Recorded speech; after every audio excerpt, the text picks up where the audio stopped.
이 시간 봉독할 하나님의 말씀 구약성경 역대하 16장 1절에서 14절까지를 읽도록 하겠습니다. 구약성경 역대하 16장 1절에서 14절입니다. 페이지 수로 675쪽 역대하 16장 1절에서 마지막 절까지를 읽도록 하겠습니다. 아사왕 제 36년에 이스라엘 왕 바아사가 유다를 치러 올라와서 라마를 건축하여 사람을 유다 왕 아사에게 왕래하지 못하게 하려 한지라. 아사가 여호와의 전 곳간과 왕궁 곳간에 은금을 내어다가 다메섹에 사는 아람 왕 베나댓에게 보내며 이르되 내 아버지와 당신의 아버지 사이에와 같이 나와 당신 사이에 약조하자.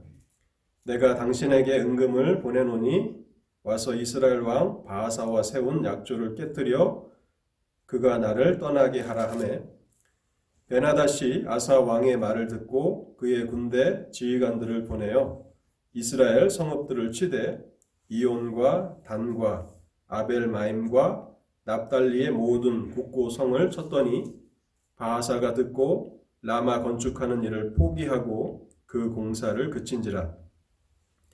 아사 왕이 온 유다 무리를 거느리고 바아사가 라마를 건축하던 돌과 제목을 운반하여다가 게바와 미스바를 건축하였더라.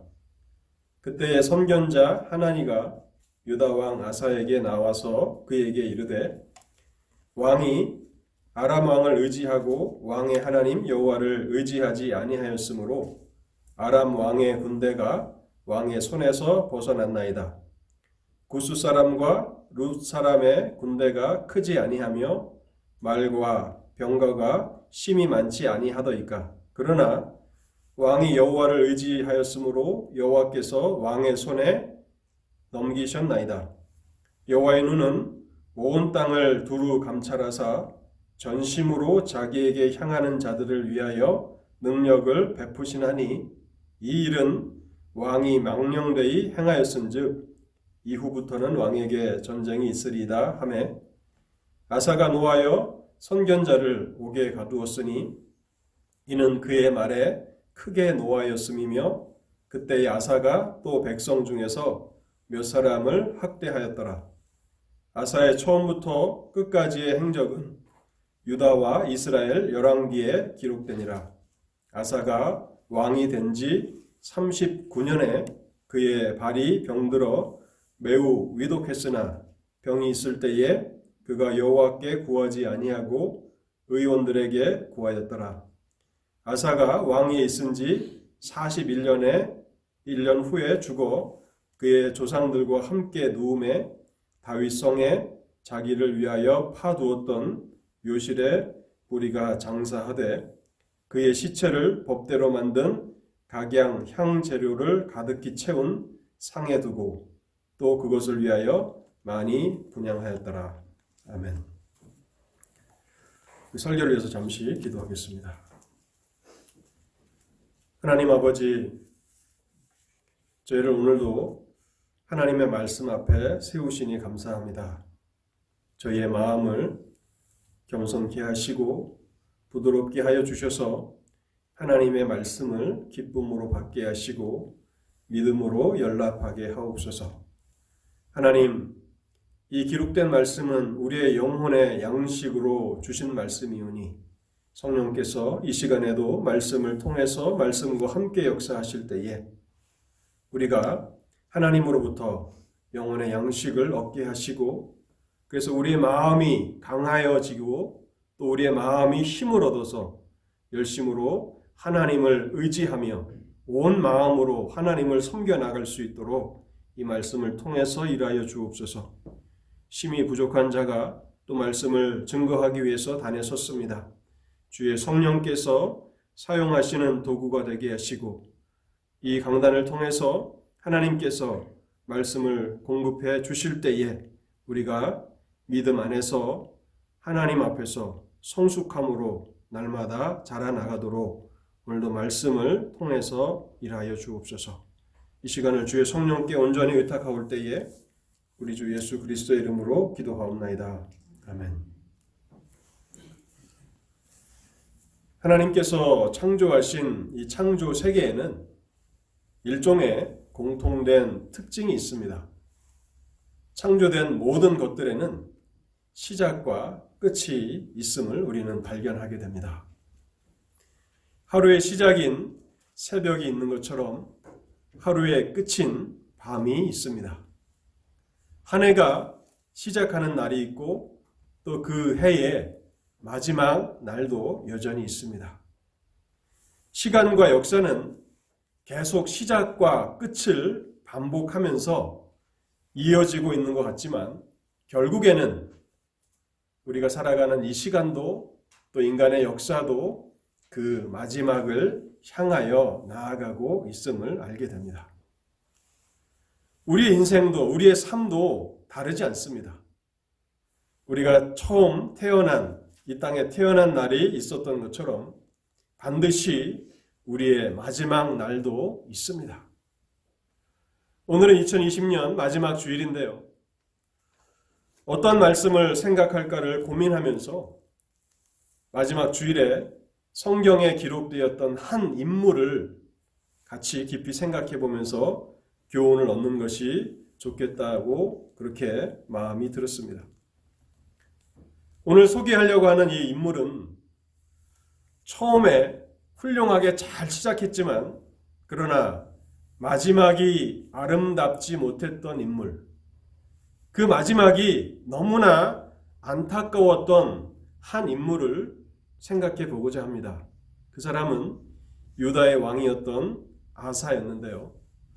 오늘은 그래서 역대하 14장에서 16장까지에 기록되어 있는 한 유다의 왕 아사를 생각해 보면서 인생의 마지막까지 신실하자라는 제목으로 하나님의 진리를 전달하도록 하겠습니다. 먼저 첫 번째로 우리가 아사를 통해서 배워야 하는 귀중한 교훈은요, 우리는 온 마음을 다해서 하나님을 섬겨야 한다는 사실입니다. 하나님의 모든 백성들은 온 마음을 다하여 전심으로 하나님을 의지하고 찾고 섬겨야 한다는 사실입니다. 아사는 분열 왕국 남유다의 세 번째 왕이며 솔로몬의 증손자가 됩니다. 이스라엘 역사에 있어서 아사는 여호사밧, 히스기야, 요시야 왕과 같은 손에 꼽히는 몇 명 되지 않은 선하고 경건한 왕으로 분류되는 인물입니다. 그래서 성경은 그에 대해서 많은 지면을 할애해서 기록하고 있는 것입니다. 이 역대기와 병행구절인 열왕기상 15장에도 그에 대해서 기록하고 있는데요. 열왕기상 15장 11절에 보면 그를 이렇게 평가하고 있습니다. 아사가 그의 조상 다윗같이 여호와 보시기에 정직하게 행하여 아사의 마음이 일평생 여호와 앞에 온전하였으며. 굉장한 찬사와 굉장한 평가를 열왕기상은 이 아사 왕에 대해서 기록하고 있는 것입니다. 그는 41년 동안 남유다를 통치했는데요. 아사 왕의 특징은 그가 전심으로 온 마음을 다하여 하나님을 섬겼다는 사실입니다. 이 역대하에도 여전히 그것에 대해서 증거하고 있는데요. 역대하 15장 12절을 제가 한번 읽어보겠습니다. 또 마음을 다하고 목숨을 다하여 조상들의 하나님 여호와를 찾기로 언약하고. 15절입니다. 온 유다가 이 맹세를 기뻐한지라 무리가 마음을 다하여 맹세하고 뜻을 다하여 여호와를 찾았으므로. 마태복음 22장에 보면 예수님께서 첫째 되는 계명이 무엇인지를 말씀하시는데 마음과 뜻과 힘을 다하여 너의 하나님 여호와를 사랑하라 말씀하시지 않습니까? 근데 그 삶을 살았던 사람이 바로 유다의 아사 왕이라고 성경은 기록하고 있는 것입니다. 열왕기서나 역대기서에 보면 그 이스라엘과 남유다의 왕들에 대해서 기록하고 있지 않습니까? 그 역사를 기록하면서 어떤 사람이, 어떤 왕이 다윗과 같이 하나님 앞에 온전하였다라는 평가를 얻는다면 이 다윗은 여호와의 마음에 합한 사람이라고 불리는 사람이지 않습니까? 하나님과 같은 관심, 하나님과 같은 생각을 가졌다라는 그런 뜻입니다.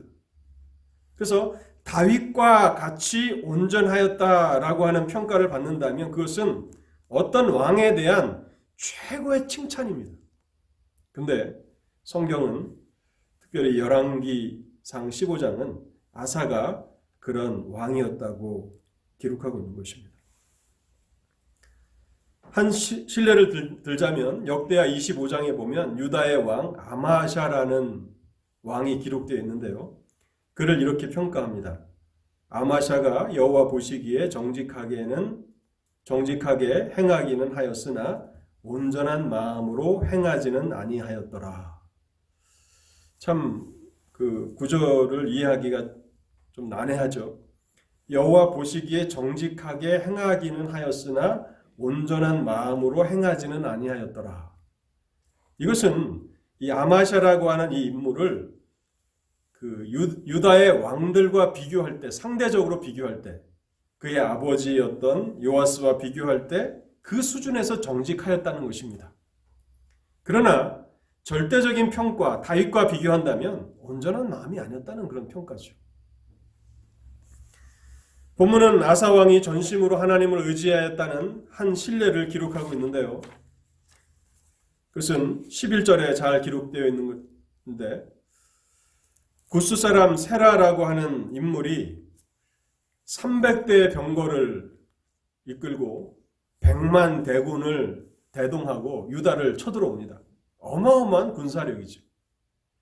유다의 힘으로는 결코 대적할 수 없는 정말 대군을 이끌고 그렇게 유다를 치러 옵니다. 그때 11절에 보면 이것은 아사 왕의 기도입니다. 아사가 그의 하나님 여호와께 부르짖어 이르되 여호와여 힘이 강한 자와 약한 자 사이에는 주밖에 도와줄 리가 없사오니 우리 하나님 여호와여 우리를 도우소서. 우리가 주를 의지하오며 주의 이름을 의탁하옵고 이 많은 무리를 치러 왔나이다. 여호와여 주는 우리 하나님이시오니 원컨대 사람이 주를 이기지 못하게 하옵소서 하였더니 제가 오늘 다루는 본문이 역대하 14장서부터인데요. 14장 11절 말씀입니다. 그래서 시간 관계상 제가 16장만 읽었는데 14장에 보면 이런 말씀이 있습니다. 하나님을 전심으로 의지하고 전쟁터에 나아가는 것입니다. 여러분, 제가 전심으로 하나님을 의지했다라고 하는 이 말을 자신 있게 드릴 수 있는 것은 전쟁터는 죽이기도 하고 죽기도 하는 곳이지 않습니까? 하나님을 전심으로 의지하지 않았다면 이 엄청난 대군을 상대해서 싸우러 나가지 못했을 것입니다. 그런데 아사 왕은 전심으로 하나님을 찾고 의지하며 나아갔고 그때 하나님께서 14장 12절에 보면 여호와께서 구스 사람들을 아사와 유다 사람들 앞에서 치시니 구스 사람들이 도망하는지라 그를 환난 가운데서 건져 주십니다. 그리고 나서 이제 그의 삶에는 하나님께 주시는 평안이 임하게 되는데요. 하나님을 전심으로 온 마음을 다해서 찾고 의지하고 하나님을 섬기는 자들에게 주시는 선물이 하나님의 평강인데 이 평강이 아사 왕의 삶에 가득했다라고 하는 것을 성경은 기록합니다. 이 평안이라는 단어가 무려 6번이나 반복되는데 역대하 14장에만 5번, 그리고 15장에 1번 기록됩니다. 14장 1절을 제가 읽어보겠습니다. 1장 14장 1절 하반절을 제가 읽어보겠습니다. 그의 시대에 그의 땅이 10년 동안 평안하니라. 5절도 보겠습니다. 5절 하반절만 읽겠습니다. 나라가 그 앞에서 평안함을 누리니라. 6절입니다. 여호와께서 아사에게 평안을 주셨으므로 그 땅이 평안하여.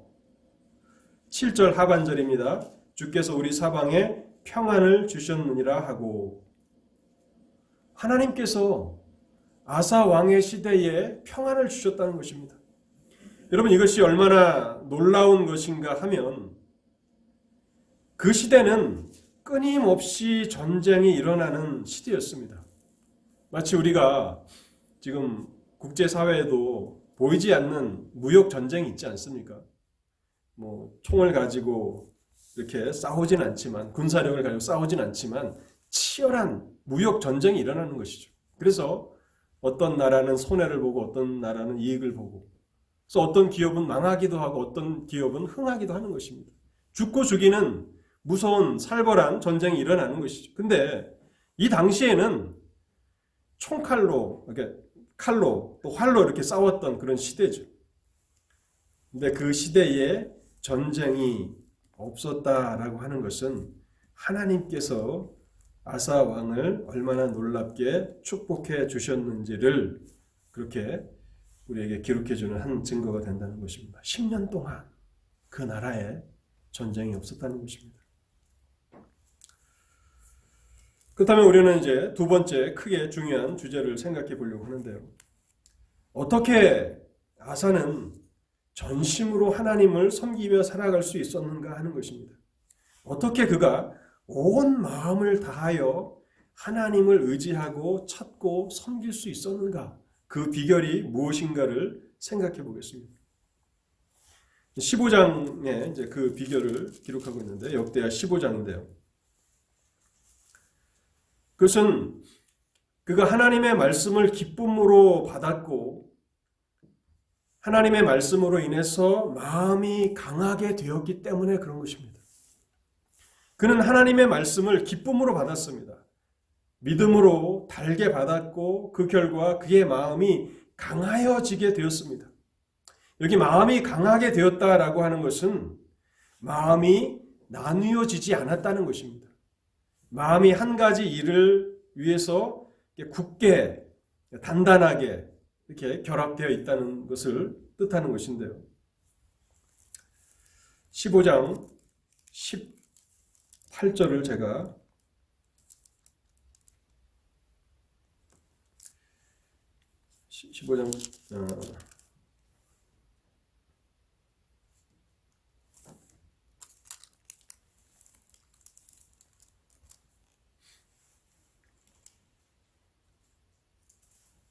저도 이게 여러 성경 구절 14장부터 16장까지를 이렇게 하다 보니까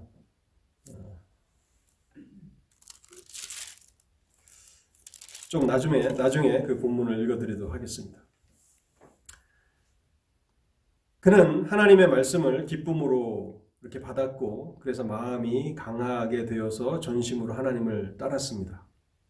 그 이후에 그가 어떠한 일을 행하는가 하면 이제 유다의 종교 개혁을 실시하게 되는데요. 종교 개혁에 대해서 이제 15장이 기록하고 있습니다. 하나님을 철저하게 따르기 위해서 그가 하나님 앞에서 이 개혁을 실천해 나갑니다. 그때 이제 하나님께서 2절에 한 선지자를 그에게 보내주십니다. 그 선지자가 15장 1절에 보면 오뎃의 아들 아사랴라고 기록하고 있는데요. 하나님께서 그 선지자를 통해서 말씀을 주시는 내용은 너희가 여호와와 함께하면 여호와께서 너희와 함께 하실지라 라고 하는 그런 말씀입니다. 그래서 그 말씀을 듣고 15장 8절에 보면 아사가 이 말 곧 선지자 오뎃의 예언을 듣고 마음을 강하게 하여 라고 기록되어 있습니다. 그 말씀을 듣고 마음을 강하게 하여 이제 종교 개혁을 실천하게 되는데, 그 나라 곳곳에 우상들이 세워져 있는 것들을 다 제거합니다. 여러분 참 믿기 어려운 일이지 않습니까? 이스라엘 백성들이 살아가는, 그것도 다윗의 혈통으로 이렇게 왕들이 계승되는 유다 나라에 곳곳에 우상들이 있었다라고 하는 것은 얼마나 충격적인 일입니까?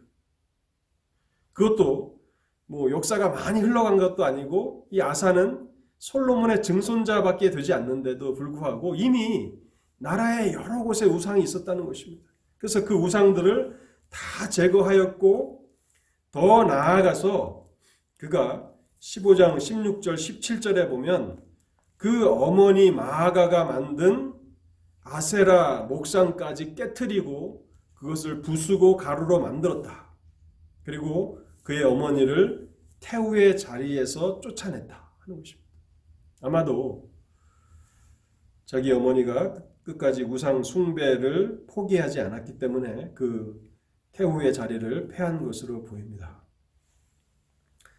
이처럼 아사는 하나님 앞에서 온전한 마음을 가지고 평생 하나님 앞에서 그렇게 정직함으로 살아갔던 것입니다.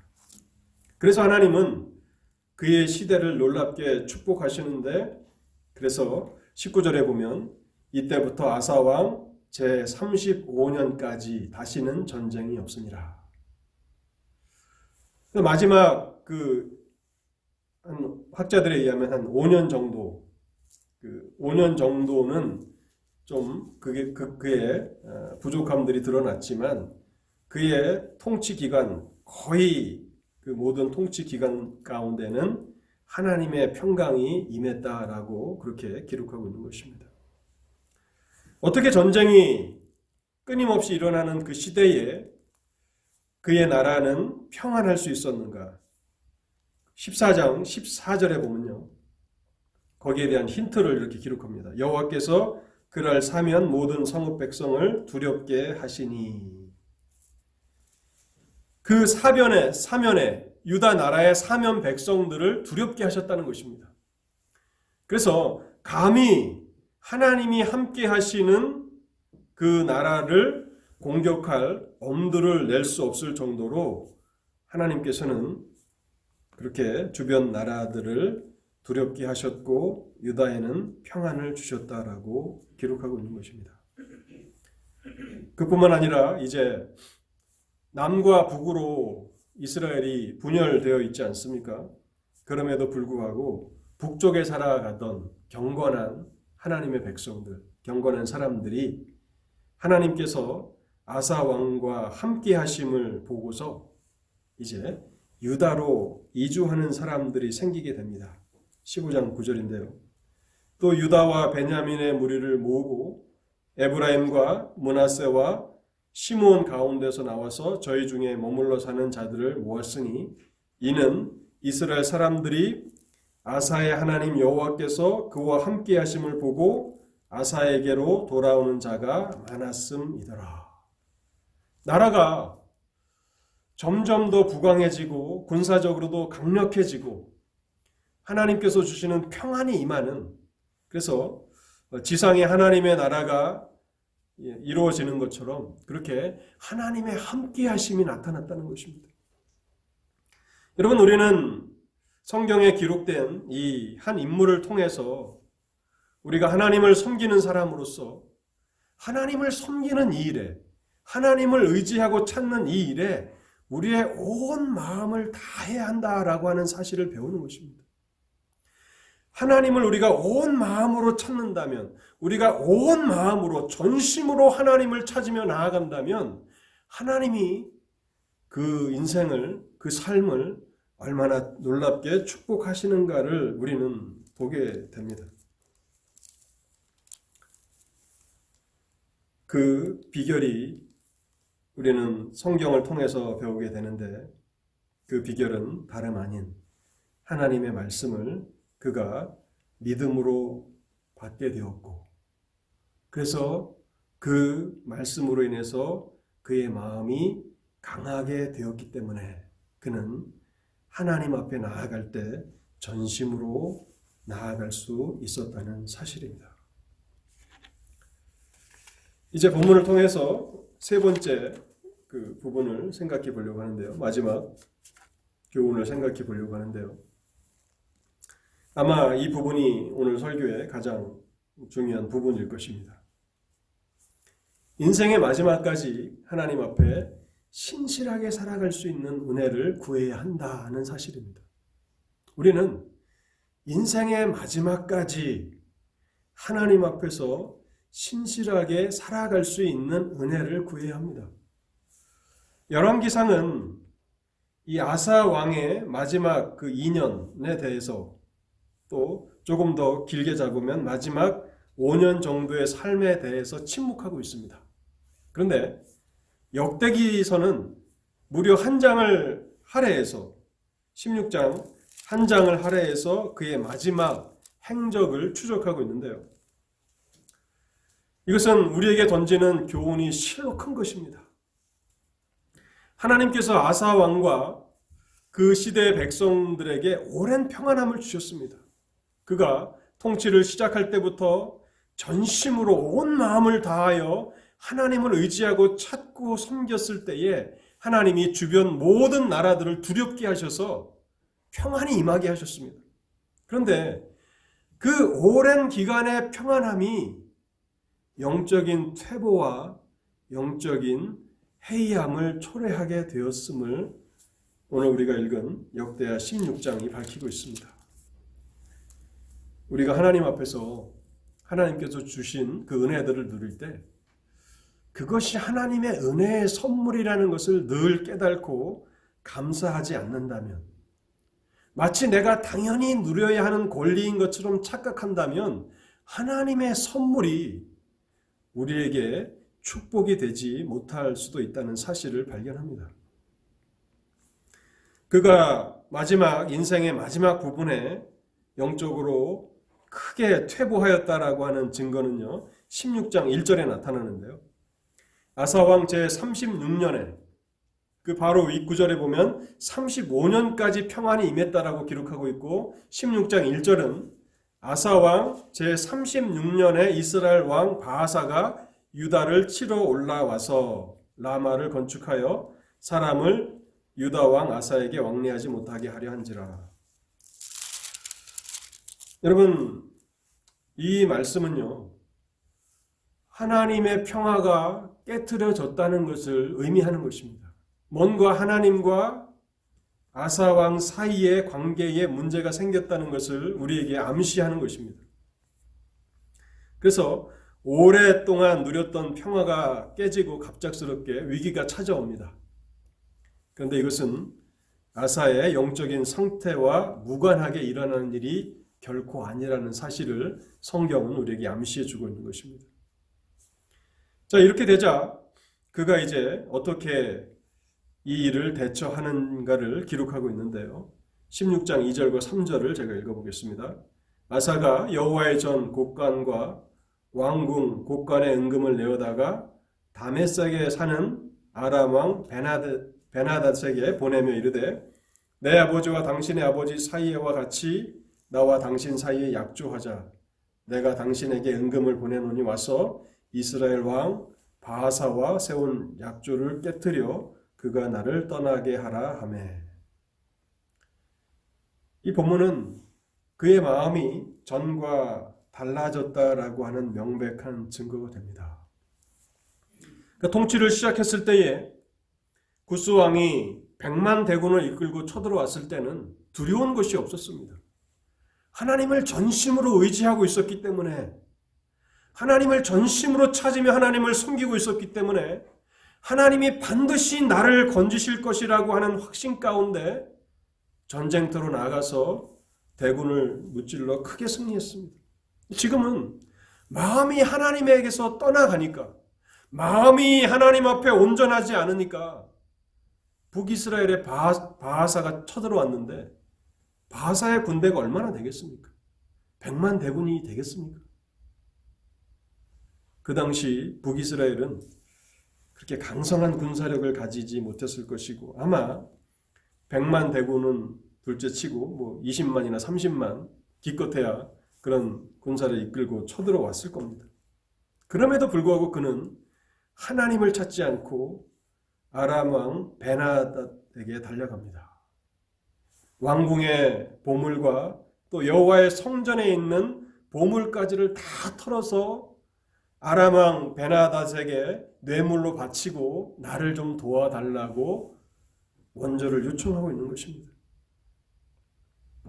그의 마음이 마지막에는 이전과 같지 않았다라고 하는 사실을 성경은 지적하고 있는 것입니다.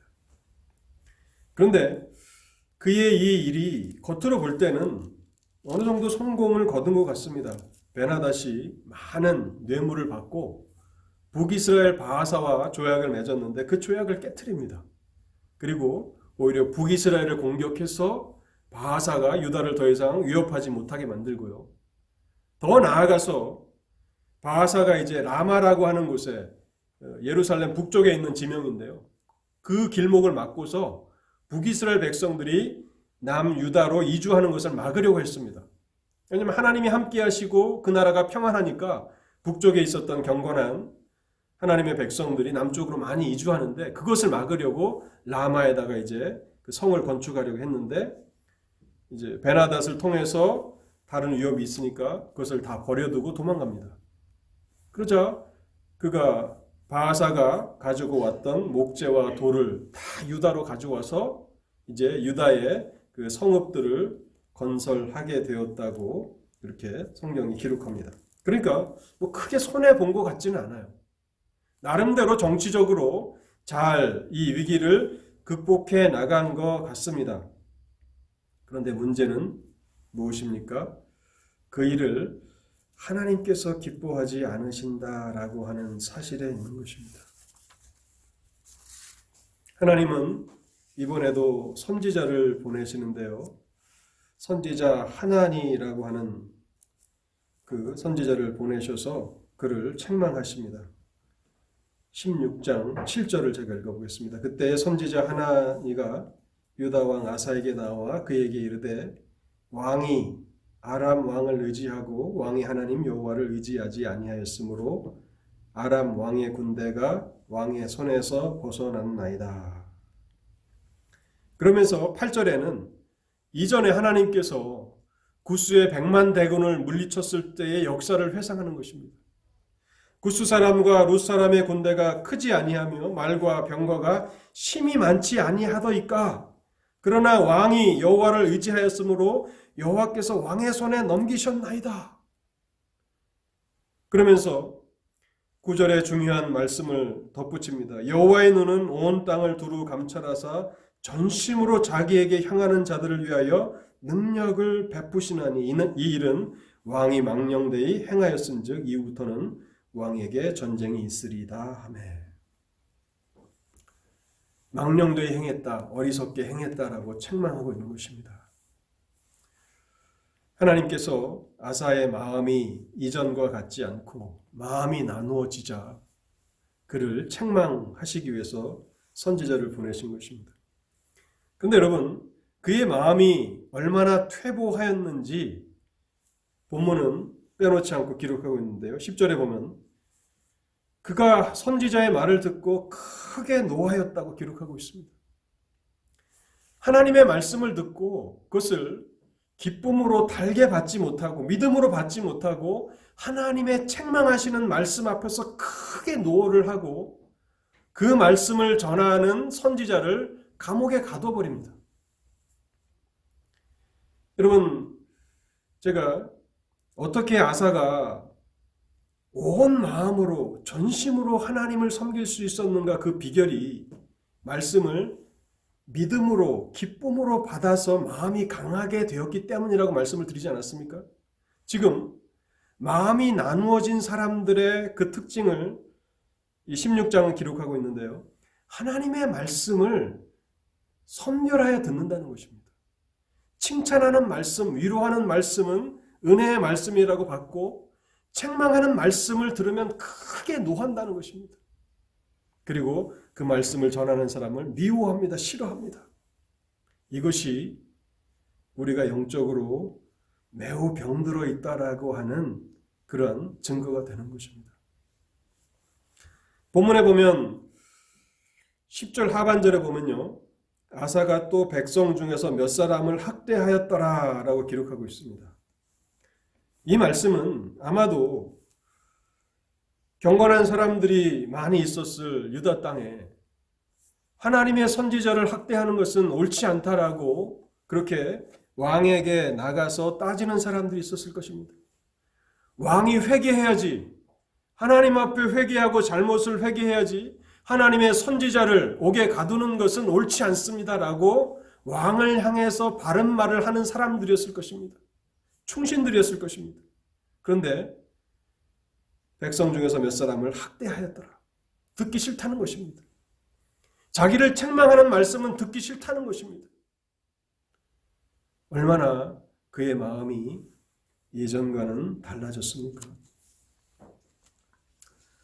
오랜 평화가 하나님께서 주신 그 안락함이 그의 마음을 교만하게 만들었고 영적으로 퇴보하게 만들었던 것입니다. 그래서 하나님의 백성들은요, 이 세상을 살아가면서 단순히 안락하고 평안한 삶을 목표로 해서는 안 되는 것입니다. 하나님께서 주신 그 평안함과 안락함이 우리를 영적으로 퇴보하게 만들고 하나님으로부터 멀어지게 만든다면 그것은 하나님의 축복이 아니라 하나님의 재앙입니다. 하나님의 저주입니다. 하나님께서 주신 그 평안은 얼마나 고귀한 것이었습니까? 그런데 인간은 부패한 존재라 하나님의 은혜의 선물을 받고도 오히려 영적으로 퇴보할 수 있다는 것입니다. 그래서 우리가 이 마지막으로 이 아사왕을 통해서 배워야 하는 이 진리는요, 인생의 마지막까지 신실할 수 있는 은혜를 구해야 하는 것입니다.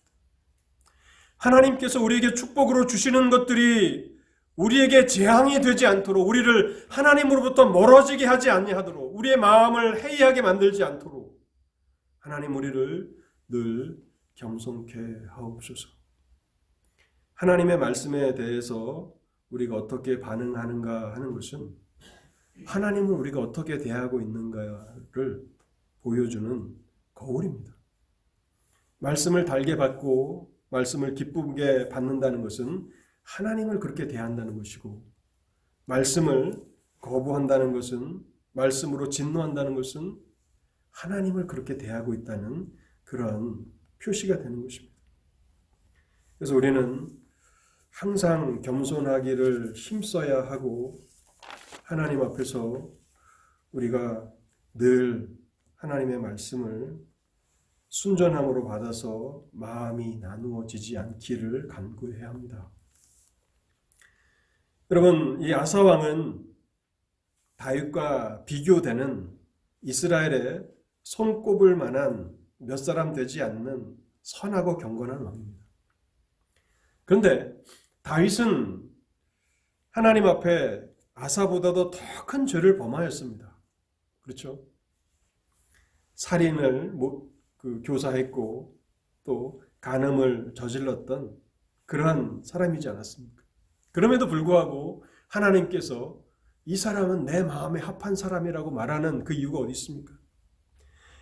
다윗이 아사보다도 더 큰 죄를 범하였을 때 선지자 나단이 그를 질책하는데요, 더 혹독하게 그를 질책합니다. 바로 당신이라. 그러니까 양 99마리 가지고 있는 그 농부를 비유하면서 그 악한 사람이 바로 당신입니다 했을 때 다윗은 하나님 앞에 눈물로 회개하며 죄를 정직하게 고백하였습니다. 그러나 아사는 그렇게 되지 못했습니다. 그리고 이제 16장 12절에서 13절은 그의 안타까운 종말을 기록하고 있는데요, 하나님은 끝까지 그를 돌아오라고 부르십니다. 그래서 그가 선지자의 말을 거절하자 하나님께서 이제 그를 치십니다. 그의 발에 병이 들었는데 심각한 질병이 걸렸다고 기록하고 있습니다. 한 주석가는 하나님의 선지자의 발에 착고를 채우자 하나님이 그의 발에 착고를 채웠다라고 그렇게 해석하고 있는데요. 이것은 그에게 하나님께서 다시 돌아오라고 회개하라고 두 번째 기회를 주시는 것입니다. 그런데 이때에도 그는 하나님 앞에 간구하지 아니하고 의원들에게 도움을 청했다고 기록하고 있습니다. 여러분, 우리가 질병에 걸렸을 때 의사의 도움을 구하는 것이 잘못된 겁니까? 잘못된 거 아닙니다. 그런데 하나님의 백성들은 먼저 하나님께 도움을 청해야 한다는 것입니다. 이 땅의 모든 자연적인 그런 원리들, 또 섭리들, 그러한 것들 중 하나가 바로 약이 되는 것이고 또 의술이 되는 것이죠. 이 모든 것들은 하나님이 사용하시는 방편입니다. 하나님이 사용하시는 도구입니다. 그래서 그 도구들을 사용하기 전에 하나님, 우리를 도와주옵소서라고 하나님께 먼저 간구해야 되는데 아사는 그렇게 하지 못했다고 기록하고 있습니다. 그는 잘 시작하였습니다. 그런데 마지막이 아름답지 못했습니다. 처음부터 어그러진 길을 걸어갔던 사람들도 많이 있습니다. 선한 일, 경건한 일이라고는 거의 업적으로 남을 게 없는 그런 왕들도 있습니다. 그런데 우리가 이 아사 왕을 보면서 안타까운 것은 그가 얼마나 훌륭한 인물이었는가, 그가 얼마나 잘 시작하였는가를 알기 때문에 그런 것이고, 그의 인생의 대부분을 온전한 마음으로 하나님을 섬겨 나갔기 때문에 그의 종말이 더욱 안타까운 것입니다. 그 마지막이 잘 아름답게 마무리되었다면 아마 다윗을 능가하는 인물이 되지 않았겠습니까? 그런데 그는 안타까운 종말을 맞이하고 말았습니다. 사랑하는 성도 여러분, 우리가 마지막 2020년 이 주일에 하나님 앞에 어떤 은혜를 구해야 합니까? 마지막까지 하나님 앞에 신실할 수 있는 은혜를 간구해야 하는 것입니다. 하나님께서 우리에게 축복으로 주시는 것들, 그것이 우리를 영적으로 퇴보하지 않도록, 우리를 하나님께로부터 멀어지게 하지 않도록 하는 은혜를 구해야 하는 것입니다. 결론의 말씀을 드리겠습니다. 우리는 온 마음으로 하나님을 의지하고 찾고 하나님을 섬기고 있습니까? 아사의 삶의 대부분은 우리에게 그것을 증거합니다. 하나님이 원하시는 것은 나뉘어진 마음이 아니라 전심으로 하나님을 찾고 하나님을 구하고 하나님을 섬기는 일에 온 마음을 다하는 것을 하나님이 얼마나 기뻐하시는가를 우리는 생각해야 하는 것입니다. 그래서 적당한 선에서 멈춰서 적당한 선에서 만족해서는 안 되고 온 마음을 다하여 전심으로 하나님을 의지하고 찾으며 또 하나님을 예배하는 여러분들의 삶이 되시기를 바랍니다. 또한 어떻게 우리가 그렇게 살아갈 수 있는가? 하나님의 말씀을 기쁨으로 받을 때 우리의 마음이 강해진다고 말씀하고 있습니다. 하나님이 그 한 목표를 향해서 다름질할 수 있는 강한 마음을 주시는 것입니다. 우리의 의지력이 강하다고 되는 것이 아닙니다. 하나님의 백성들 가운데 누가 마지막까지 신실하고자 그렇게 마음을 갖지 않는 사람들이 있겠습니까? 우리의 의지로 되는 문제가 아니라 날마다 하나님의 말씀을 통해서 우리의 마음이 강해져야 합니다. 그래서 개인적으로 성경을 읽으실 때 기쁨으로, 믿음으로 성경을 읽어 나가시고 또 교회에 와서 하나님의 말씀을 들을 때 믿음으로 그 말씀을 달게 받으십시오. 그러면 하나님께서 그 마음을 강하게 해주십니다. 또한 우리는 처음 잘 시작하였다고 또 중간까지 우리가 잘 다름질하였다고 아름다운 종말을 보장받는 것은 아니라는 사실을 알게 됩니다. 하나님이 은혜로 주신 이 축복이 전쟁이 난무하는 그 시대에 하나님께서 오랜 평안을 주신 그 축복이 어떻게 아사의 그 영혼을 최고로 만들었는지를 바라보면서 오늘 우리에게 주신 모든 이 좋은 환경들이 우리는 그런 환경 가운데 살고 있지 않습니까?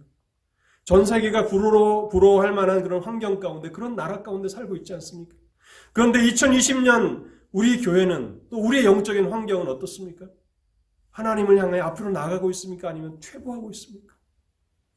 하나님의 축복이 우리의 삶에 재앙이 되지 아니하고 축복이 되도록 더 하나님을 찾으며 더 하나님 가까이로 나아가는 은혜를 우리가 마지막까지 구해야 할 것입니다. 그래서 처음도 잘 시작했을 뿐만 아니라 인생의 아름다운 종말을 맞으시는 저와 여러분 모두가 되실 수 있기를 바랍니다. 기도하겠습니다. 하나님 감사합니다. 오늘도 한 성경에 기록된 인물을 통해서 교훈을 얻게 하시니 감사합니다.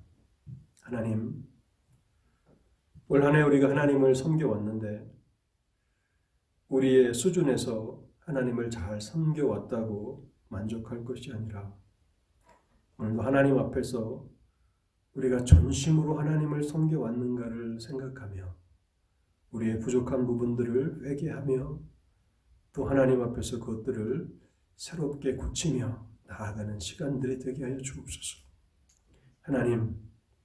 하나님께서 전심으로 하나님을 찾는 자들을 얼마나 기뻐하시는지를 알게 하시고 우리가 다른 어떠한 일에 우리의 마음을 쏟는 것이 아니라 하나님을 섬기는 이 일에 하나님을 찾고 의지하는 일에 전심을 다하게 하옵소서. 하나님, 우리가 날마다 은혜를 얻기 위해서 성경을 펼칠 때에 그 말씀을 사용하셔서 우리의 마음을 강하게 하시고 또 강단을 통해서 우리에게 말씀을 주실 때 그 말씀을 듣고 우리가 기쁨으로 받게 하실 때에 우리의 마음이 더욱 단단해지게 하시고 더욱 강해지게 하시고 그래서 하나님을 향하여서 한결같은 마음으로 나아가게 하옵소서. 그래서 하나님, 처음 시작은 미약했지만 마지막이 아름다운, 마지막이 참으로 훌륭한 그러한 결과를 얻을 수 있도록 하나님의 말씀을 통해서 우리 가운데 일해 주옵소서. 우리 주 예수 그리스도의 이름으로 기도하옵나이다. 아멘.